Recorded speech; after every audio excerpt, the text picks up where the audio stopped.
Gente, continuando aqui, tá? O vídeo que eu tô falando sobre o meu relacionamento, já vou adiantando pra não perder muito tempo, tá? Pra arredondar pra vocês, eu fiquei 2 anos e meio só namorando junto, sem tá morando junto, tá? Com essa pessoa. Quando deu 2 anos e pouco, a pessoa ficou enchendo meu saco pra eu poder morar junto com ela. Eu não queria morar porque eu já tava passando inferno, já sabia que não ia dar certo, mas mesmo assim, por estar presa sentimentalmente, eu acabei aceitando e fui. Gente, eu já fui com o pensamento que não ia dar certo. Eu lembro que eu até comentei com o pai dele, né? Porque o pai dele já também já acompanhava toda a situação, porque até então o pai dele morava na casa de cima, então ele já sabia, né? Que a gente ia e voltava, parecia que não ia pra frente. E não foi mesmo, né? E aí ele falava, você vai morar mesmo, tem certeza? Eu peguei e falei, vamos ver o que vai dar, né? Eu falei assim, gente, porque eu tava sem esperança nenhuma. Mas por estar presa com essa pessoa, porque quando a gente tá numa situação dessa, a gente, muitas vezes quando a gente separa, a gente fica com aquela sensação de eu nunca vou conseguir arrumar uma pessoa que vou sentir a mesma coisa que eu senti por aquela pessoa. Então, realmente, pessoas que tiveram esse tipo de relacionamento vai entender o que eu tô falando. Então, se você nunca teve, talvez você olhe e fale, mano, que menina besta, cara, que menina besta. Mas não julgue, não julgue, porque só cada um sabe o fardo que carrega, tá? Então, se você tá numa situação dessa, você pode ter certeza que eu entendo você, tá? Eu entendo a situação que você tá. E eu também sei que se você tomar uma decisão pra sair dessa situação, você vai sair, tá bom? E aí eu comecei a morar junto com essa pessoa. Eu não ia pra frente.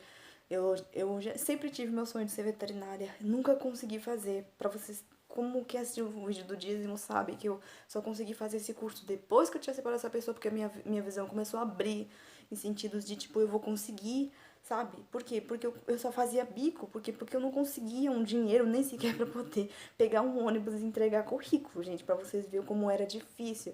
E muitas das vezes o emprego que eu arrumava eu acabava perdendo por culpa dele mesmo. Às vezes eu cheguei a trabalhar numa padaria que eu saía de lá era 10 horas da noite e quando era 8 horas ele já tava lá na porta, já esperando, me vigiando, entendeu? E qualquer cliente que começava a conversar comigo, porque a gente que é atendente de balcão ou caixa, sabe que a gente tem que ser simpático com o cliente. Não é porque você tá, sabe, não precisa estar dando em cima da pessoa, mas você tem que representar a loja, porque qualquer coisa o cliente pode chegar no seu patrão e começar a fazer caveira sua, falar que você não tá tratando bem, esse tipo de coisa. Ou seja, eu não podia ser eu, sabe? Eu não conseguia ser eu. Eu tive que ser uma Priscila que era na direção daquilo que ele queria, entendeu? E eu não conseguia mandar em nada dele. Tudo que eu começava a falar dele era porque ele tava certo, que ele poderia fazer, que não tinha problema, entendeu?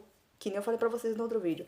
Eu não tô aqui protegendo, me protegendo, falando que eu não fiz nada de errado. Claro que eu fiz. Já fiz o errado de ter entrado nessa situação, porque a culpa era minha mesmo. Mas, eu sei que eu não fui uma mulher sábia, eu sei. Só do começo dessa relação eu já estava errada. Então, muitas das coisas eu paguei o preço por ter desobedecido, por ter entrado no meio do pecado, porque Deus é contra o jugo desigual, né?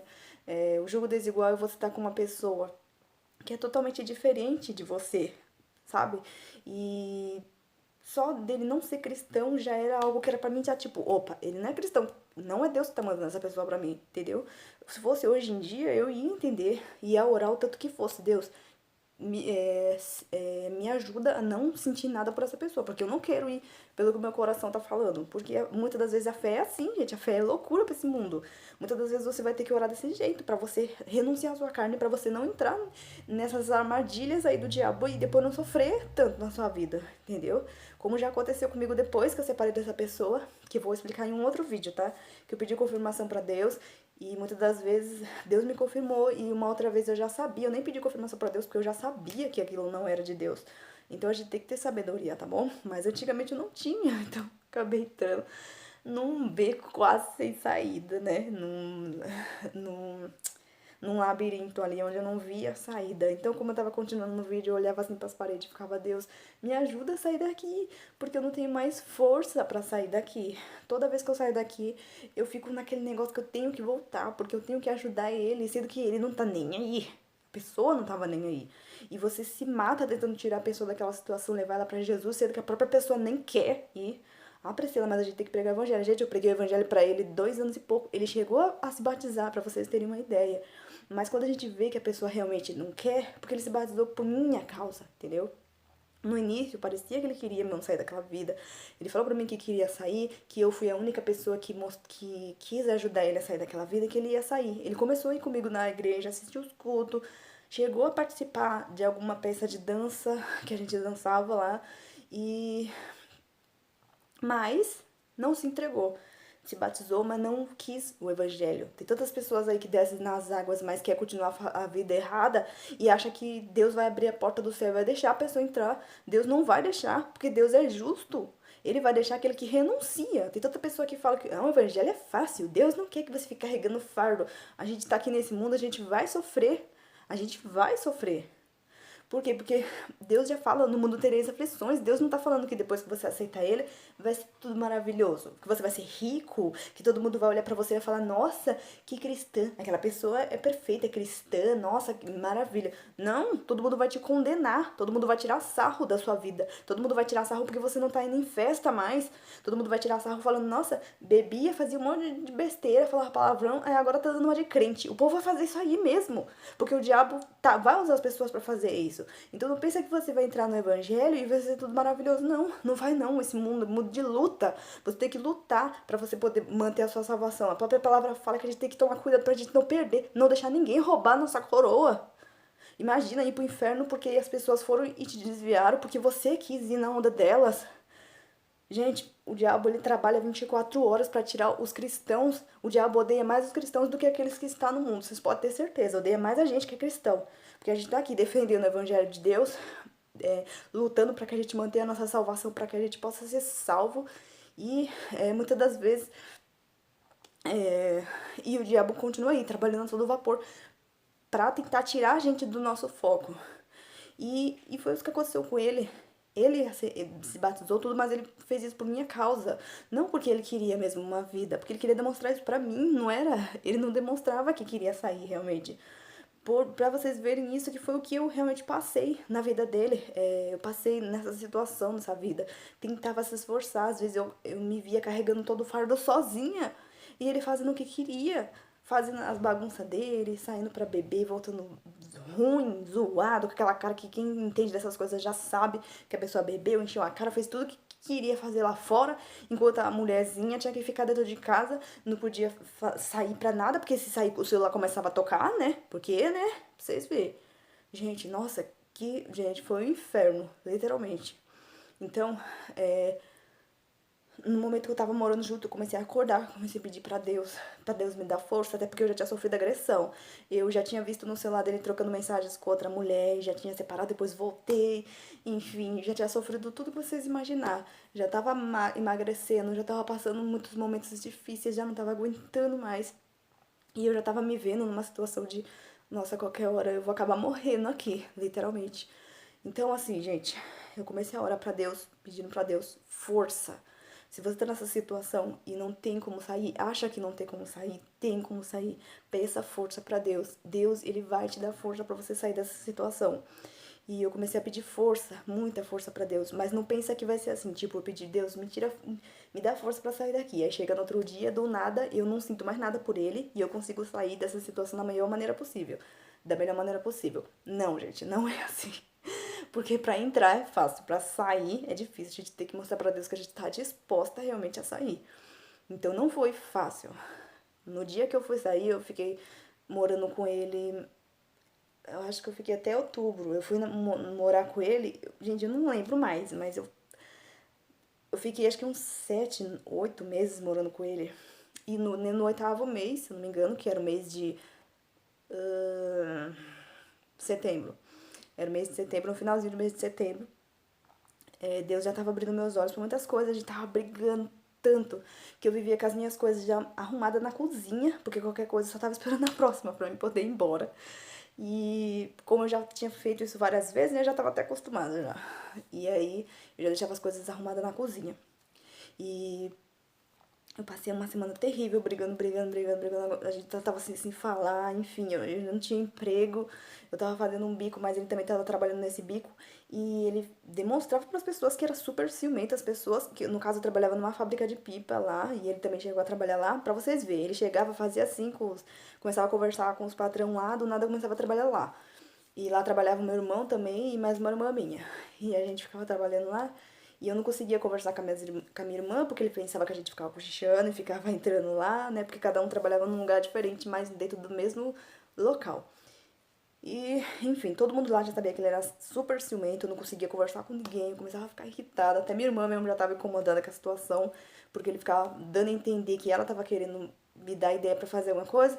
Então, se eu precisasse sair mais cedo, ele ia e saía cedo junto, pra vocês verem, gente. Nossa, era. Ai, inferno. Mas, enfim, voltando à história lá que eu falei que a gente tava morando junto. Quando eu comecei a orar pra Deus, pedindo pra Deus força, Deus foi e começou. A situação começou a mudar. Não, a situação começou a virar mais inferno ainda. Porque a gente começou a brigar muito, muito, muito. Todos os dias a gente já tava sem se falar e toda hora começava a falar, começava a brigar, porque eu já tava exausta, cansada. As minhas coisas já viviam arrumadas na cozinha. Que até aconteceu num dia que chegou num sábado. A gente não tinha ido trabalhar, acho que não tinha material pra trabalhar, não lembro. E a gente brigou o dia inteiro. Quando foi na. Deu 1 hora da tarde, que eu não tava aguentando mais brigar. Ele saiu, fechou a porta, foi embora. Esfriar a cabeça, né? E aí eu fui e saí também. A gente tava com tanta dor de cabeça, a gente tava quase desmaiando, tanta dor de cabeça. Fui lá na casa da minha mãe, minha irmã tava lá, que a minha irmã ainda não tinha saído de lá ainda. E só tava só minha irmã lá. E eu comecei a conversar um pouco, explicar a situação, pra tentar me acalmar ali, né? E, e aí eu fiquei o dia inteiro ali na minha mãe. Só que eu não contei nada pra ela, eu contei pra minha irmã só. Quando foi. Deixa eu ver. Passei o dia inteiro lá. Quando foi 8 e pouco, que eu já vi que já tava ficando muito tarde, que eu tinha que ir embora, eu já fiquei pensando, ai meu Deus, hoje o bicho vai pegar de noite, porque já o negócio já tava difícil e foi pra pegar mesmo, né? Quando eu cheguei em casa, ele já tava lá de novo pra variar. Começou a brigar de novo. De novo, de novo, de novo. Coisa de ciúme, coisas que não são resolvidas, coisas que estão embaixo do tapete, injustiça, porque eu comecei a ficar cansada. Por que que eu posso fazer isso, você? Por que que eu não posso fazer isso, você pode? Por que que eu tenho que ser assim, você não é? Por que que eu tenho que ficar aguentando o marido que faz o que quer e enquanto isso eu tenho que ficar presa, eu tenho que perder emprego, eu não posso ser nada na vida. Enfim, gente, foi aquela loucura. E aí, o que aconteceu? Ele já tinha, como ele tinha saído, ele já tinha bebido, já tinha feito o que vocês imaginam que tinha feito, né? Já tava pra lá de Bagdá. Então ele começou a. Ele já tava nervoso já. E como ele já tinha me agredido uma vez, eu já fiquei já imaginando a próxima. Porque infelizmente a gente não duvida nada desse tipo de pessoa, né? E a gente já tava muito tempo já sem ser um casal, se é que vocês podem me entender, né? Tem uma situação ali de casal, né? Se é que eu posso chamar assim. Aí, eu comecei a. A gente começou a discutir muito, muito, muito. Gente, quando eu fui ver, já era 10 e pouco da noite. Já era meia-noite, na verdade. Aí ele foi e fez algo que vocês já devem imaginar, né? Que eu peguei e falei pra ele que se ele fizesse, amanhã mesmo eu ia embora, que eu já tava exausta, já tava cansada. Claro que o coração queria estar lá ainda, né? O coração queria te deixar lá pra sofrer mais um pouco, porque você ainda aguentava mais. Mas eu já tava cansada, como eu já tava pedindo pra Deus muita força, eu tava meio a meio, né? Então eu tinha um pouco de força pra ir embora. Então eu falava, Deus, pedia pra Deus força. Então eu tava em cima do muro e eu fui e falei pra ele, se você fizer isso, amanhã mesmo eu vou embora. Como minhas coisas já tá arrumadas mesmo, eu só vou pegar minhas coisas e vou embora. E ele fez, tá, gente? Eu não posso falar o que que é, até por ser muito íntimo, né? Mas tem a ver com relação. Então, vocês já imaginam aí. Tentando usar uma linguagem pro YouTube não bloquear meu vídeo, né? Pra não ficar tão muito exposto, né? Mas foi uma situação dessa daí. Ele fez. Quando foi. Gente, sei lá, gente, eu me senti a pior mulher do mundo. Quando eu, sabe? Eu. Depois que aconteceu aquela situação, que ele se arrependeu, foi lá pra cozinha, começou a orar lá desesperado, não sei, que ele já sabia que eu não ia voltar mais, né? Pelo menos era o que eu falava pra ele, né? Que eu tinha falado pra ele. Eu coloquei um lençol no chão, que eu não conseguia olhar pra cara dele, gente. Era como se Deus tivesse falado: Pronto, minha filha, sai daí. Sai daí, sai dessa situação que eu sou com você. Você consegue, sai dessa situação. É, eu coloquei o lençol no chão, gente. Eu tinha uma gata que era a única coisa que me ajudava a estar um pouco feliz dentro daquela casa. Eu coloquei o lençol no chão, ela deitou junto comigo ali no chão. E eu lembro que ele ficava enchendo o saco pra eu poder deitar lá na cama, porque o chão tava gelado, gente, piso puro e só o lençol. E eu peguei e falei pra ele assim: se você vir pra perto de mim, eu não sei nem o que eu sou capaz de fazer, porque eu já não sabia mais o que eu era capaz de fazer. naquela altura do campeonato, gente. Eu tava me sentindo suja, tava me sentindo a pior das mulheres. E comecei a passar um filme na minha cabeça quando eu deitei naquele chão. E eu fiquei, Deus não quer isso pra minha vida. Deus tem algo melhor. As bênçãos de Deus acrescentam paz. E eu comecei a me sentir que nem aquele filho, sabe? O filho pródigo. Mais ou menos assim. Me senti suja, me senti tipo, Deus me ama. Ele não quer que eu passe nessa situação. Eu começava a acordar pra vida e começava a falar outra coisa. E quando eu fui dormir, dormi no chão mesmo, com a gata ali do lado. Quando foi, eu sonhei que eu sonhei que eu ia embora. Eu sonhei que eu ia embora. Ó, eu sonhei que eu acordava, olhava no celular, que o celular despertava, era 7 horas. E as coisas já estavam arrumadas. No sonho, eu saía de casa, chamava minha irmã, que tava morando na minha mãe, e o meu irmão mais novo, pra eles me ajudar a pegar minhas coisas e levar embora. Beleza. Aí eu acordei. Quando eu acordei antes do celular despertar, mas literalmente olhando no celular e vendo que era 7 horas, a mesma coisa. Fui, peguei as minhas. Fiz as mesmas coisas. Fui lá chamar meus irmãos. Quando eu voltei, ele já não tava mais lá, ele já tinha saído, né? Porque ele já sabia o que ia acontecer, que eu já tinha falado que ia embora. E peguei minhas coisas e fui embora. E eu lembro que eu olhei pra trás naquela casa. Eu falei, nunca mais eu volto pra cá. Por mais que o coração tava. E o coração ainda ficou depois falando pra mim voltar, porque não é fácil você sair dessa situação. Mas mais mulher, você que tá nessa situação, ou até mesmo o homem que tá nessa situação, você pode ter certeza que Deus, ele vai te ajudar. Se você falar pra ele que você quer e você demonstrar que você quer. Não adianta você deixar tudo nas costas de Deus, achar que Deus tem que te tirar de lá. Deus tem que tirar do seu coração a vontade de ficar com a pessoa. Deus não vai fazer tudo isso de uma vez. Você tem que demonstrar pra ele que você quer, pra ele poder fazer, tá bom? Então, foi o que eu fiz. Por mais que doeu o coração na alma, gente.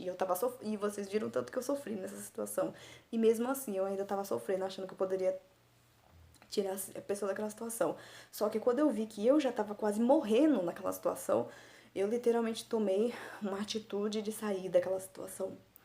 Então, pra vocês ver que Deus, ele muda a situação se você quiser, se você demonstrar pra ele que você quer ajuda, ele vai te ajudar, sabe? Não foi fácil depois daquela situação. Ele ainda veio atrás de mim. Foi difícil porque eu dei graças a Deus que no outro dia minha irmã conseguiu arrumar um bico pra mim, trabalhar pra poder esfriar um pouco a cabeça.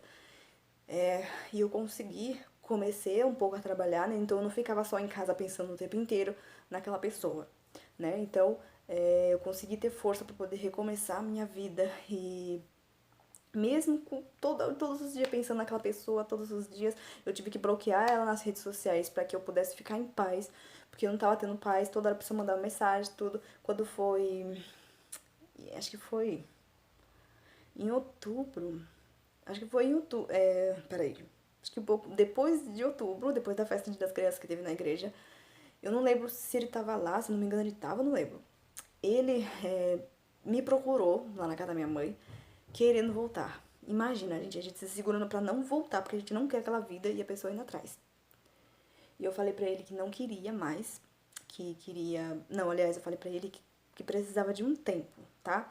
Gente, eu vou continuar no outro vídeo, porque não vai adiantar, senão o vídeo vai ficar muito grande aqui, tá bom? Então, gente, acompanhem esse vídeo e o próximo vai ser o último, eu prometo. Só pra encerrar essa história, tá bom? Beijos e até o próximo vídeo. Tchau!